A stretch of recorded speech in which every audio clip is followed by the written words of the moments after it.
Good morning, अस्सलाम वालेकुम, आदाब आदाब आदाब। कहिए जनाब, क्या हाल चाल है? फिट हैं, एनर्जेटिक हैं? क्या बात है, क्या बात है। राइजिंग पाकिस्तान को राइजिंग पाकिस्तान में हम कहेंगे वेलकम वेलकम वेलकम। भाई आज तो प्रोग्राम के स्टार्ट से पहले मेरी टीम ने मुझे बता दिया है कि आज ट्रेन ने बहुत ज़्यादा स्टेशंस पे रुकना है और बड़े डाइवर्स स्टेशंस हैं। कहीं तो हम मोहतरम शकील जाज़िब साहब से आपको मिल पाएंगे जो कि इस दौर के नई उर्दू की रवायत के बहुत ही मजबूत आवाज़ वाले शायर हैं। गज़ल बहुत ही इनकी खूबसूरत और बहुत ही जुदा अंदाज के अंदर ऐसी है कि जिसको बड़े बड़े शोहरा, इफ्तिखार आरिफ जैसे शोहरा ने माना और उन्होंने कहा कि इन दो दिहाइयों का एक ऐसा नुमाइंदा कलाम है जो हमें शकील जाज़िब से मिलता है। और पाकिस्तान टेलीविज़न PTV होम से उनका बहुत ही गहरा पुराना ताल्लुक़ है। सुखनवर के नाम से अभी हाल ही में उनका एक बहुत लंबी सीरीज़ ऑफ प्रोग्राम्स आप देखते रहे। आने वाले दिनों में भी एक नया प्रोग्राम वो शुरू कर रहे हैं, तो इस हवाले से हमने सोचा कि शकील साहब को बुलवाएं और उनसे कुछ गपशप आपकी भी हो और हमारी भी हो और कुछ उनसे कुछ ताज़ा कलाम भी सुनाए। ताज़ा कहना साथ ज़रूरी होता है, हालांकि घुमा फिरा के शायर पुराना ही कलाम सुना रहे होते, कहते ताज़ा गज़ल आपके लिए पेश है। बाद में आपको याद आता है मैं पहले भी सुनी थी, लेकिन वो होती इतनी ज़बरदस्त है, मकबूल और मशहूर होता है कि हमें उसे सुनने का जी करता है, मन करता है। तो वो हमारे राइजिंग पाकिस्तान के नाजरीन जिनको शायरी वायरी का शौक़ है, जो कहते हैं सर शोरा को बुलाते रहा करें, वो तैयार हो जाए। आज शकील भाई से आपकी मुलाकात होने वाली है। जो मैं बात कर रहा था कि बहुत डाइवर्स शो है जो आज हम आपके लिए सजा के लाए हैं, तो कहीं तो हम शेर व शायरी की बात करेंगे और कहीं आयत आ जाएंगी। आयत मेरी क्लास फेलो, मेरी दोस्त, जो आज आपके लिए ग्रीनिंग के हवाले से कुछ मतलब वो कह रही हैं कि जी प्लांट्स होने चाहिए, कि ज़िंदगी में सिर्फ फूल पौधे दरख्त होने चाहिए, बाकी कुछ हो ना हो। अभी आपको पता है ना आजकल के बच्चे किस कदर डिटेल में जाके ऐसी अंग्रेजियों वाले पॉइंट्स होंगे उसकी स्लाइड में, और मैं ऐसे ऐसे कर रहा हूँ कि हाँ मुझे सब समझ आ रही है, लेकिन और आयत भी समझ रही हूँ कि तौसीक अंकल को सब समझ आ रही है, लेकिन आपने मुझे हेल्प करनी है कि वो जो कॉन्सेप्ट लेके आ रही है आज वो हम समझें और हम इन बच्चों से सीखें, इसलिए कि गए वो वक्त कि हमने अगली नस्ल को सिखाना है। अब टेक्नोलॉजी का दौर है, AI का दौर है, अब तैयार हो जाइए। हमारी वो नस्ल है जिन्होंने पिछली नस्ल से भी सीखा और अब अगली नस्ल से भी सीखा, हम सीखने का काम लेके आए थे। एनीवे जनाब, आयत को भी हम वेलकम करते हैं और लेट्स सी कि उनके पास आपके लिए क्या कुछ है। इसके अलावा KG मनाहिल आएंगे, एक रूटीन का सेगमेंट हमारा, लेकिन वो रूटीन का होता तो है, यानी कि तकरीबन रोज़ ही होता है, मगर उसमें मसाला चस्का डालते हैं आपके मैसेजेस होते हैं, और साथ ही साथ हमारी जो सोशल मीडिया की रिसर्च टीम है वो आपके लिए लेकर आती है 3 अच्छी खबरें जो, जैसे कि मैंने बताया, मनाहिल आज हमारे सामने रखेंगी, और ये सिलसिला आप में बहुत ज़्यादा मकबूल है। इसके अलावा क्या है जी? इसके अलावा डॉक्टर फरहत आरिफ साहिबा आ रही है। ये कौन है जी? ये भी बड़ी पढ़ी लिखी डॉक्टर साहिबा है, PhD डॉक्टर साहिबा है, और ये हैं जनाब इंटरनेशनल रिलेशंस, डिप्लोमेसी की एक्सपर्ट और लीडरशिप की एक्सपर्ट। अब ये तीनों अल्फाज जो है ना, शुम शुम और शुम करके कम से कम मेरे तो ऊपर से गुजर गए, लेकिन इनका कहना यह है कि आने वाले दौर के अंदर हमने अपने बच्चों को, अपनी बच्चियों में leadership skills, leadership qualities inculcate करनी है। और लीडरशिप का मतलब ये नहीं होता कि वो सियासत में चले जाएं और इलेक्शन लड़ें और इलेक्शन जीतें हारें किसी पॉलिटिकल पार्टी के प्लेटफॉर्म पे या इंडिपेंडेंट। सिर्फ ये ही लीडर नहीं होता। हम जिंदगी में कुछ भी करते हैं, हमारा कोई भी शोबा हो, उसमें अगर आपके अंदर लीडरशिप क्वालिटीज़ हैं तो आप नुमायाँ होते हैं उस फील्ड में, आप जुदा नज़र आते हैं और आपकी सताइश होती है, आपको सताइश मिलती है। तो इस हवाले से डॉक्टर फरहत आरिफ से हम बात करेंगे कि जी लीडरशिप क्या है और हम अपने बच्चों बच्चियों में ये क्वालिटीज़ कैसे डाल सकते हैं। इसके अलावा क्या जी आज के राइजिंग पाकिस्तान में, इसके अलावा हमारा वो सेगमेंट है जो मैंने आखिर में खासे के तौर पे रखा था, इसलिए कि जब भी म्यूज़िक की बात होती है तो बहुत ज़्यादा आपको पसंद आती है, और आज हम ट्रिब्यूट देने जा रहे हैं the one and only Pakistan के म्यूज़िक के सुपरस्टार आलमगीर साहब को, कि जिन्होंने 80 की दिहाई में उस पॉप कल्चर को रख दिया कि जो 90 में आके फिर हमें बहुत बड़े बड़े पॉप बैंड्स और पॉप सिंगर्स नज़र आते हैं। उसी रिवायत को आगे चलाते हुए जो आलमगीर साहब ने, मोहम्मद अली शेखी साहब ने, नाजिया हसन मरहूमा ने रखी, और उसके बाद आप देखिए कि 90s का दौर हमारा ऐसा रिच दौर है कि बड़े बड़े इस वक्त जो म्यूज़िक के प्लेटफॉर्म्स हैं वो भी जाके उन्हीं गानों को रीडू करते हैं, उनका फ्यूजन करते हैं, उनको री इन्वेंट करते हैं, इसलिए कि वो बहुत ही खूबसूरत ज़बरदस्त म्यूज़िक क्रिएट हो गया। और ऐसे में हम देखते हैं कि ऐसे में हमें लीडर्स इस तरह की म्यूज़िक में आलमगीर साहब नज़र आते हैं। तो आज उबैद आ रहे हैं जी, उबैद खान, जो कि खुमारियाँ के लीड वोकलिस्ट हैं और ये कभी कभी वक्त निकालते हैं और राइजिंग पाकिस्तान में आते हैं और अपने गिटार के साथ आते हैं और हफ्ज़ ज़बान हैं, 7 ज़बानों में गाते हैं। लेकिन आज ये जो ट्रिब्यूट दे रहे हैं आलमगीर साहब को, वो उनके उन गानों पे है, ख़ास तौर पे जो पाकिस्तान टेलीविज़न PTV के लिए उन्होंने गाए। तो आज हम आलमगीर साहब के कुछ गाने भी उबैद से सुनेंगे और प्रोडक्शन टीम ने कुछ उनकी यादगार तस्वीरें भी आपके लिए ढूंढ निकाली हैं और कुछ आलमगीर साहब की कहानी ज़िंदगी की भी आपके सामने अनफोल्ड करेंगे। तो आज है राइजिंग पाकिस्तान में ये एक ख़ास फीचर और ख़ास ट्रिब्यूट। तो ये जनाब आज का राइजिंग पाकिस्तान जो मैं और मेरी टीम आपके लिए सजा के लाए हैं। चल के लेंगे एक छोटा सा ब्रेक।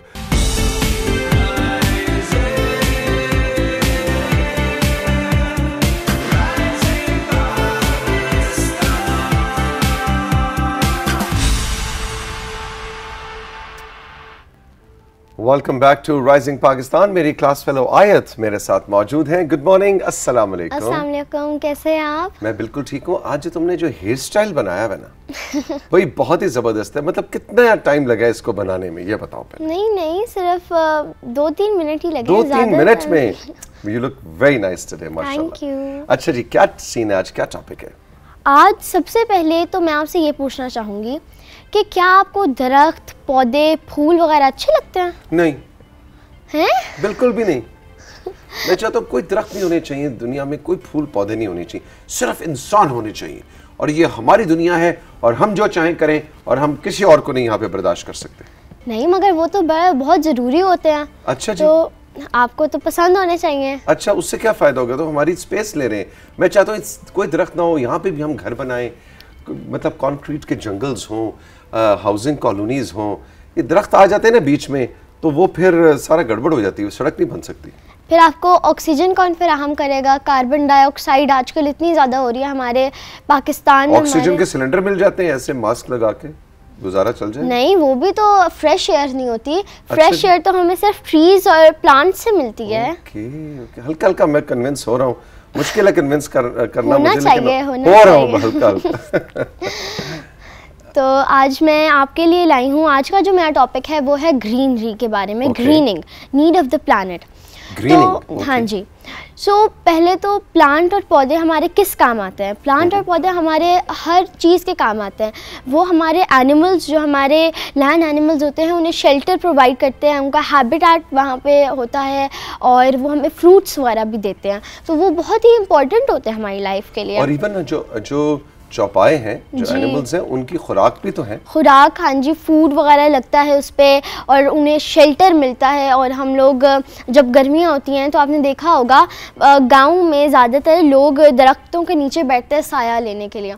सो आप देखिए, इतना मज़े करवाते हैं हमें दरख्त, फिर भी आपको पसंद नहीं है। बस मैं ऐसे तरह से कन्विंस हो रहा हूँ। शायद 2-3 और स्लाइड्स के बाद कुछ बात समझ में मुझे आ जाए। अगली स्लाइड पे चलें जरा, क्या है सीन जी? ग्लोबल वार्मिंग एक बहुत बड़ा ऐसा फैक्टर है जो हमारी दुनिया को ख़राबी की तरफ लेकर चल रहा है। ठीक है। तो ग्लोबल वार्मिंग, पहले मैं आपको बता देती हूँ कि होता क्या है। बताइए। हमारे अर्थ के बाहर एक लेयर होती है जिसे कहते हैं ओजोन लेयर। सन की हीट हमारे अर्थ पे आने से बचाता है।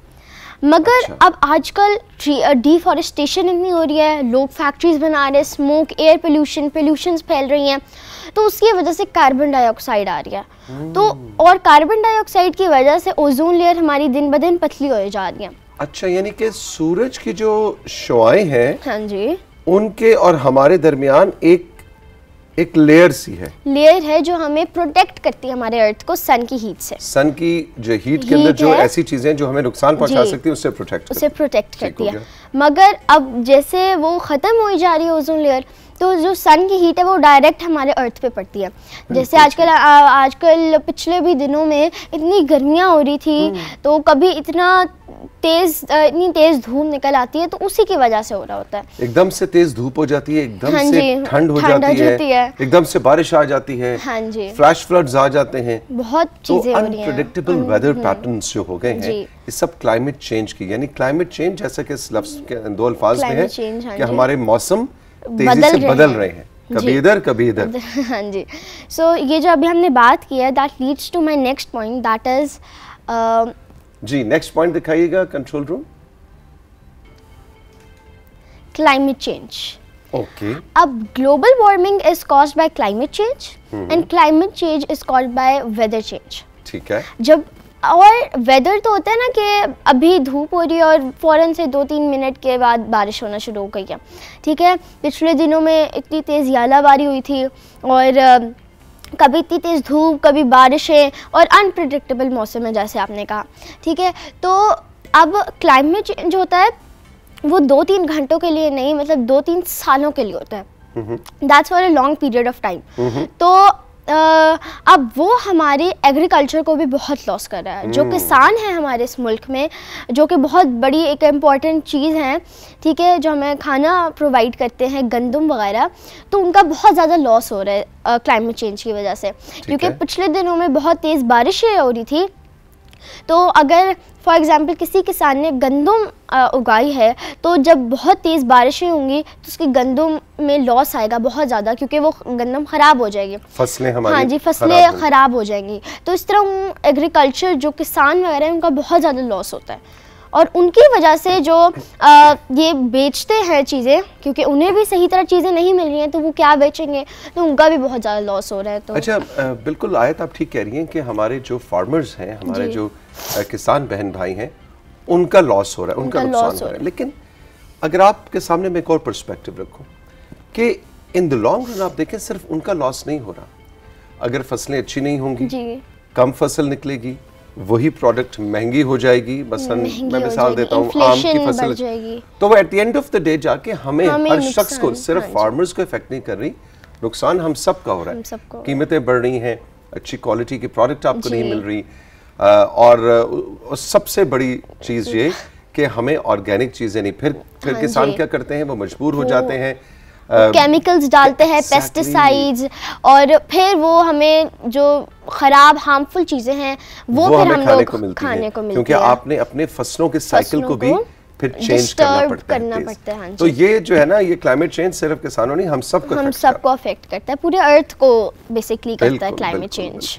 जी, अगली स्लाइड पे चलते हैं, देखते हैं आयत अब हमें क्या बता रही हैं। Plastic emission.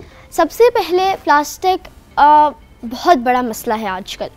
प्लास्टिक आप हर जगह देखें, लोग प्लास्टिक यूज़ करते हैं। आपको 3 R's का पता है? Reduce, reuse and recycle.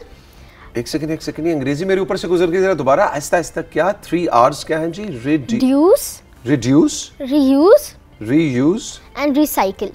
Recycle, इसका क्या मतलब है? रिड्यूस का मतलब किसी भी चीज को कम कर देना, जो हमें प्लास्टिक को करना चाहिए। ठीक है, प्लास्टिक इस्तेमाल को ही हम कम कर दें। हाँ जी, कम कर। ठीक हो गया। फिर उसके बाद रीयूज, किसी चीज को फिर से यूज करना। एंड रिसाइकिल जो मेन फैक्टर है वो है रिसाइकिल। आपने ट्रैश कैंस देखे होंगे अपनी सोसाइटी में ही, कि वहाँ पे ट्रैश कैंस होते हैं जिनके ऊपर एरोज बने होते हैं, 3 एरोज, ठीक है। उसका मतलब होता है रिसाइकिल का वो सिंबल होता है एक। अगर आप उसमें कोई भी चीज़ डालते हैं प्लास्टिक की, तो वो जाकर रिसाइकलिंग सेंटर में कोई नई चीज़ हमें दे देंगे। जी हाँ, बिल्कुल। और बहुत से ममालिक जो कि इस हवाले से ज़रा स्ट्रगल कर रहे हैं, प्लान कर रहे हैं, जिनमें पाकिस्तान भी शामिल है, वहाँ पे तो शायद हमें ये आम चीज़ राइज नज़र नहीं आती, लेकिन वेस्ट के कुछ ममालिक में, इवन कुछ एशिया के ममालिक में इसको बड़ी इफेक्टिवली यूज़ किया जा रहा है कि वही प्लास्टिक कुछ और बन के हमारे सामने बन के आ जाता है। तो वो ज़्यादा अच्छी बात है कि हमें हर चीज़ को रिसाइकिल करना चाहिए जो हो सकती है, ठीक है। फिर उसके बाद प्लास्टिक से 2 बहुत ही मेन पोल्यूशंस फैलती हैं। सबसे पहले लैंड पोल्यूशन, ठीक है। लैंड पोल्यूशन होती है जब लैंड पे कचरा वगैरह और ये चीज़ें होती हैं, तो उससे लैंड पोल्यूशन बढ़ती है। अगर आपने प्लास्टिक शॉपर लिया है और उसे ज़मीन पे एक दफ़ा यूज़ करके फेंक दिया, अब प्लास्टिक एक ऐसा कंपोनेंट है जो डिकम्पोज नहीं हो पाता है, वो सालों तक वहाँ पे पड़ा रहेगा, फिर वो डिकम्पोज भी नहीं हो पाएगा। अगर किसी एनिमल ने उसे खा लिया तो वो तो मर जाएगा। बिल्कुल।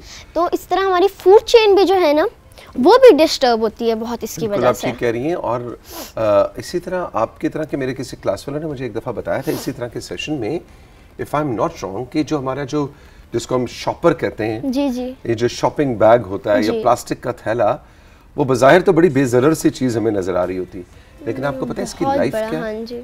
700 years। बहुत 700 साल। यानी आज एक शॉपिंग बैग जिसमें आप बाजार से अंडे, टमाटर और करेले लेकर आए हैं 2024 में, हम तो एक एक करके इस दुनिया से चले जाएंगे। एवरेज एज वही 50-60 साल, ताला सबको सेहत वाली ज़िंदगी अता करे। लेकिन 24 से लेके 2025, 26, 27, 28, 29 गिनो तो 100 साल कब कंप्लीट होंगे? 2024 नहीं, 21-24 में, फिर 22-24, 23, 700 ईयर्स तक वो करेले और टमाटर वाला शॉपर जो है वो पड़ा रहेगा उसी तरह। ये है खतरे की बात। और उससे सिर्फ एनिमल्स को नहीं, हमें भी बहुत नुकसान पहुंचता है। अगर आप लोग उससे बहुत ज़्यादा केमिकल्स फैलते हैं, ठीक है, और बीमारियां तेज़ी से बढ़ती हैं। आजकल आप देख भी रहे हैं कि बहुत ज़्यादा बीमारियां फैल रही हैं हर बंदे में कि ये हो गया, तो वो प्लास्टिक की वजह से। प्लास्टिक भी उसमें एक बड़ा कंट्रीब्यूटर है। बिल्कुल ठीक जी, अगली स्लाइड पे चलते हैं। Step towards grinning. अब हमें सब जो हमारा मेन टॉपिक है उस पर थोड़ी सी और डिस्कशन करते हैं कि हमें ज़्यादा से ज़्यादा पौधे लगाने चाहिए। ठीक है। मुझे पता है कि ट्रीज से बहुत ज़्यादा चीज़ें बनती हैं, जैसे पेपर बनता है, फैब्रिक, ऑयल, और ये बहुत ज़्यादा चीज़ें बनती हैं ट्री की मदद से। मगर अगर आप एक दरख्त को काट रहे हैं अपने यूज़ के लिए, तो आपको 4-5 और पौधे लगा देने चाहिए उसकी जगह पर, या एक ट्री ही लगा दें। ठीक है, तो वो एनवायरनमेंट में बहुत ज़्यादा चेंज लाएगा। ठीक है, तो आप अगर ट्री को काट भी रहे हैं फॉर यूज़, अपने यूज़ के लिए, ठीक है, पेपर्स वगैरह बनाने तो के लिए, जगह कंट्रीब्यूट बैक करें। हाँ जी, और लगाने चाहिए 4-5 पौधे। फिर उसके बाद अवेयरनेस फैलाएं लोगों में कि हर बंदे को पता होना चाहिए कि हमें प्लास्टिक नहीं यूज़ करना चाहिए, हमें प्लांट्स ग्रो करने चाहिए, और हमें ऑर्गेनिक चीज़ें बनानी चाहिए, पेस्टिसाइड्स और ये केमिकल्स नहीं यूज़ करना चाहिए हमें। बिल्कुल। और मैं तो ये कहता हूँ कि जरूरी नहीं कि आपने दरख्त काटा ही है, अब हर कोई जाके दरख्त तो नहीं काट रहा होता कि काटा है तो मैं 2 और लगाऊं।